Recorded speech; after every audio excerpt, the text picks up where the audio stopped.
Hi, I'm Heather Tulloch and this is my music video presentation. I'm going to play you a few bits from my video first. Or not. What can I say? I love tents, and I've decided for the first time to be honest in my life. Whoa. But I think it's time that I rock the boat. That I rock the boat. Do me the favor of an explanation if you know what's going on. She just started yelling, but I didn't ever. Did I rock the boat?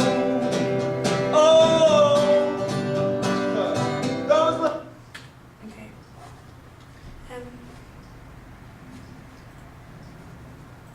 Okay, so before I started my music video, I was just searching album releases and director and other music videos on YouTube, which I found really effective. It sort of helped me to see what other things were out there, what I sort of had to compete against, and gave me a better understanding of what makes a good and effective music video. And through studying these, it helped me analyse my video and establish how it conformed to the forms and conventions.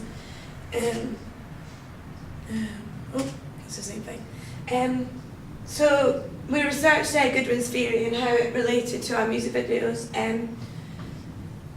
So one of them was that there was demand by the vocalist or record company to have lots of close-ups of the main artist for the video.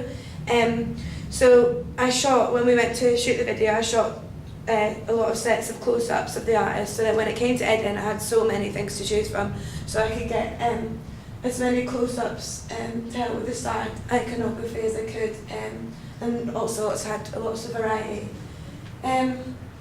Also another one of his theories was the relationship between the lyrics and the visuals. So in the narrative section, the lyrics and the visual and the music and the visuals. So in the narrative section, I had when Steve sings "I didn't want to make no woman cry," I had like my actor like crying, and when there's been a storm coming, she's like screaming and pushing him. So that sort of emphasised that lyric. And in the music, I edited it to link with the. I edited it to link with the music. So at the start, it's really sort of, it starts off kind of slow, and I did that with the editing. And then as the came up tempo, I sort of cut it quickly, and yeah. So through researching the album release before I started making the video, it helped me to understand it isn't just as simple as researching an album. There's lots of marketing that needs to be done. So when I made my DVD digipack to accompany the music video, and to promote it, I knew what was involved to make it an effective combination, and to make sure that they're all linked and they all had a consistent house style. So this is my front cover, and this is my inside, so the disc would be here, and this is where my little thing would go, my leaflet. So I put a lot of research into this and how it should look, and I analysed a few to see what involved. So my digipack's a 3-way gatefold, which is sort of the most common one. The inside's very simple, as in obviously the disc would go on top, so if there was text you would see it anyway. I added like a cartoon vise effect to make it look a bit more interesting, as the majority of the video was shot at quite a small venue. I wanted to make the cover art look a bit like a poster you might find a notice board to advertise the gig that we filmed. I think I've achieved this, and I think it complements the video very well. It's all sort of the same. I did the same cartoon eyes effect on the front cover using Photoshop, and all the text is sort of it's like a stencil text. It's kind of poster eyes effect. My artist is quite humble, and his act's very simplistic. It's just like him and a guitar, so I didn't want to overpower him with a busy DVD cover with too much going on around, so I wanted to keep it kind of minimalistic. So the idea I had from a magazine advert is one I analysed in the research project. The advert, this one here, looked at as very simplistic, which I liked, although I thought I had a bit too much text, so I took that out when I did mine. I think the combination of my digipack video and advert is very effective, as they all carry the same house style, and I think if you saw one you'd recognise the other two, which is always really important. Also, yeah, they can all be really easily associated with the genre of music as well. like a acoustic solo artist, and I think by just showing this picture just explains it to a T. Yeah, so that's that. I carried out some audience feedback. I did one through SurveyMonkey and just another where I was just asking like my family, like my mum and stuff. The audience research part of this family was like the biggest eye-opener. It gave me like a lot of confidence in my video because I didn't have before. I asked a number of questions related to my video. So this one was, do you think the venue I picked suited the artist? So that's, a lot of people said yes, and that's Orange. I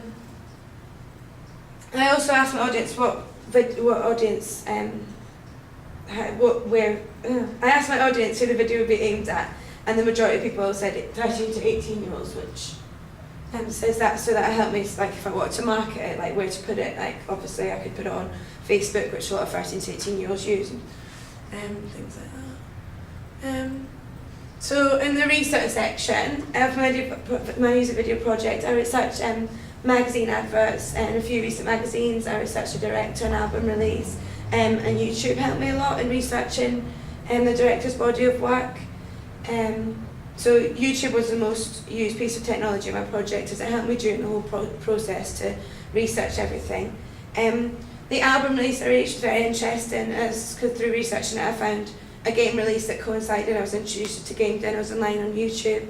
The social networking site Ning was the carrier for all my information. I really enjoyed using that because I can access my information from any computer. So if I did stuff at home, I could get it here, and it wasn't just a big faff. Uploading my information research to Ning was made easier with SlideShare, PowerPoints. It made it look a bit tidier as well. And obviously SurveyMonkey, like I mentioned before, with my audience research. And it's good because you can work out percentages, and they made like bar graphs and stuff, which helped me analyse it. So I use Twitter and Facebook as well to communicate with fellow classmates and to let people know like what my progress and how to find out what everyone else was up to see if what progress they had made and things like that. And the planning stage of my project was made easier through the use of technology and other media. Like I use my BlackBerry all the time to stay in contact with the artist, and it was good because I always had my emails there, and that's the biggest way we communicated. So it was good because I didn't have to like faff around with finding a computer all the time, which is there. I used Windows Media Player to design my animatic storyboard, and so that was good because it helped me sync like the pictures of the chat really easily. And Adobe Premiere Pro, which I found really easy to use after the initial couple of days, because I never used it before, but I edited like my music video together and transferred all the footage and used all that, and that was really interesting. So from a digipack Music Magazine, I used like Photoshop, which I used last year, and it was kind of easy because I used it all last year as well, and that was it. Thanks. Great. One quick question. Yeah. Did you have a favourite filter or favourite editing technique on? I was going to mention that, but I forgot completely. Sorry? I liked the. What was I doing? I was just blank. Was it a filter or a technique? Yeah, what did I use on it? I can't even remember now.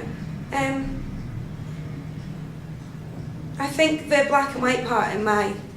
Yeah, the black and white part in my video, and I liked how they could cut the top and bottom off to make it look like a sort of movie style. I quite like that because usually the videos I looked at with a narrative are sort of like film-like, and I thought I really enjoyed that, and I think that was kind of effective. The black and white effect as well. Okay, Heather. Thank you very much. Thank you. Thanks.